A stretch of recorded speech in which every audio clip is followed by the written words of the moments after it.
Hello everyone, my name is Design Team Elf Nasreen, and in this video I'm going to show you how to make a shaker card using beads and a stamp that you can get from downlandscrafts.ie.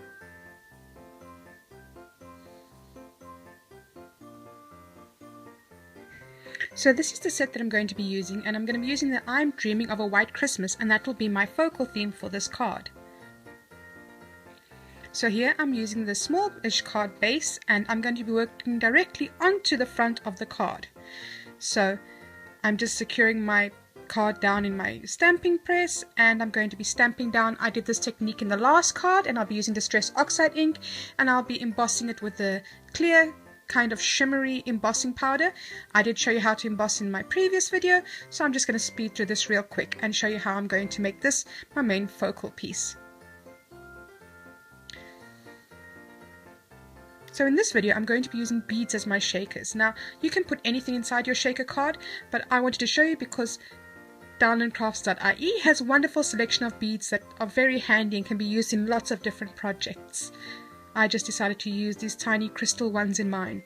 And I think this card is simple, yet it's very sweet, and when you shake it around it makes a wonderful noise.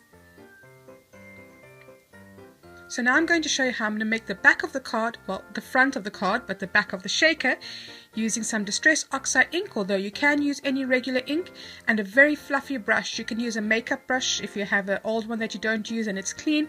And this is a brush I use specifically for this method. Now I did use a die cut machine to cut out this cloud shape, but you can cut it out from hand just on a piece of regular paper, and I'm dusting the ink around on the back. And this gives you a different look than the sponge dauber because it's a very soft look, and it gives you a very shaded look. And I should have probably rubbed it off a bit in the beginning, but it just adds the different textures. And the background is very soft. This is not a very heavy detailed card. It's easy enough to make, and I think it looks effective. I only use one color, so it's a sort of a monochromatic card using just the blue Distress Oxide ink. So I'm just sure to move this mask down every bit, and then make sure I move the mask from side to side so that you get different variations in your clouds, and then just run the brush just around the edges. Now you can go to your pound shop or you can go to an art shop, but you don't really need to use a very expensive brush to do this. Now that I'm finished, I'm going to show you another technique that you can use as well, just to make it a bit interesting. So using a non-porous surface, I'm just using a paintbrush, and I'm going to splatter the Distress Oxide ink. Now the Distress Oxide ink is a good tool to have because it's a multitasker. You can use it for so many different things, and this just gives a little bit of another texture to it. Using my heat drying tool, I also just dried over it so that the process went much quicker, and it's very subtle, yet I think it adds just another bit of something to your card.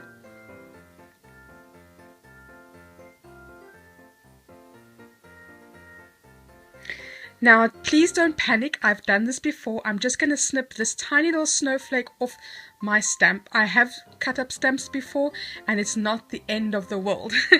I know it probably gives a lot of people panic attacks, but don't worry. It's only a little snip, and I can always put this back on the card. And I'm just using this as an extra element in the same Distress Oxide ink, and just pouncing it around the page, and it just gives a tiny extra bit of something, and it makes the card look more cohesive, and I think it looks really nice. I just kind of sparingly put them in and around the card. Now I'll put it back onto my acetate and back in the sleeve and store it again for next time. So here's my card. Now I'm going to be working on making it into a shaker card, and I'm using a silver glitter paper from the last video which I was going to use, but I'm using it again here. And what I'm going to do is I'm going to be using a box cutter or a craft knife and a ruler, and I'm just going to be cutting out the center of the card. Now I just eyeballed it, but I made sure that I left enough space so that my foam tape that I'm going to use will fit in the space of the border, and that my sentiment will still be in the center. Now you could use any kind of trimming device. I do not recommend you go straight onto your non-porous surface, but you just use any trimming device. I find this is the best method that works for me, but please be very careful when using scalpels or cutting knives like this. So I just cut it out, and it made a frame, and then you can still use that center piece for another project. And there's my glitter frame card. Now for this project, you can use double-sided foam tape, or you can just use crazy foam. But what I'm going to do now is I'm going to put the acetate on the front of the card. So when making a shaker card, you have to make sure that you put everything on in the right order. I'm just using some regular glue, and I'm going to be cutting a square of the acetate just to fit inside the front of this, and this will protect your beads from falling out.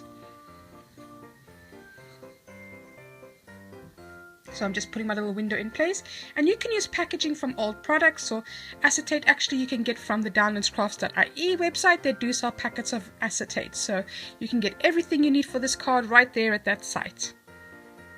So there's the front of my card, just a little bit of glue, wipe that away, and yeah, it fits perfectly onto the front of my card. So now, when putting in things for your shaker card, you have to keep in mind the depth of the things that you're putting in. So I'm using beads which are a little bit thicker. If you were using something like glitter or sequins, then you could perhaps go just around once around the edges with your foam tape. And I'm showing you here that I only have a little bit of foam tape, so I will be using my craft foam as well, which I'll be cutting up into a strip because I ran out of foam tape. But actually I went around this 3 times because I wanted the beads to move around freely. If I had put just one layer, the beads wouldn't have rolled around. And I like that the beads are clear and it looks like little snowflakes, and it makes a wonderful sound when you rattle it at the end. So here I'm just measuring to see how many layers I might need for my beads, and it was a very tight fit. So I'm just going around peeling off the tape, and it is a little bit thick, but it's not that thick, and it's a lovely way to use up your beads, or to use anything in your stash. You can use sequins, you can use confetti, you can use glitters. I recommend though when making a shaker card to use something a little bit heavy so that it will rattle around more freely, whereas glitter might stick to the edges of the foam a bit.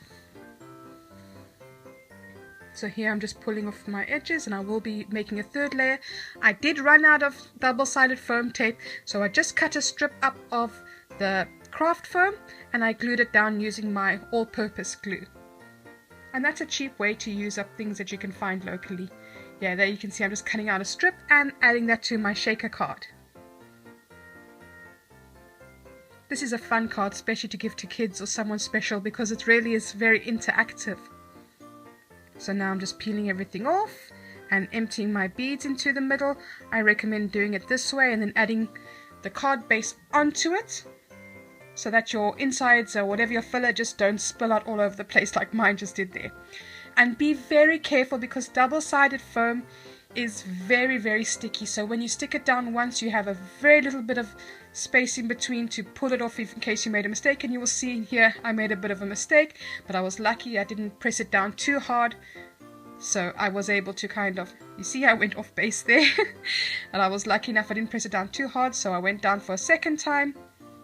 And because this is just a frame, it doesn't matter which side is up and which side is down, just that you stick it on the right page, the right side of the card.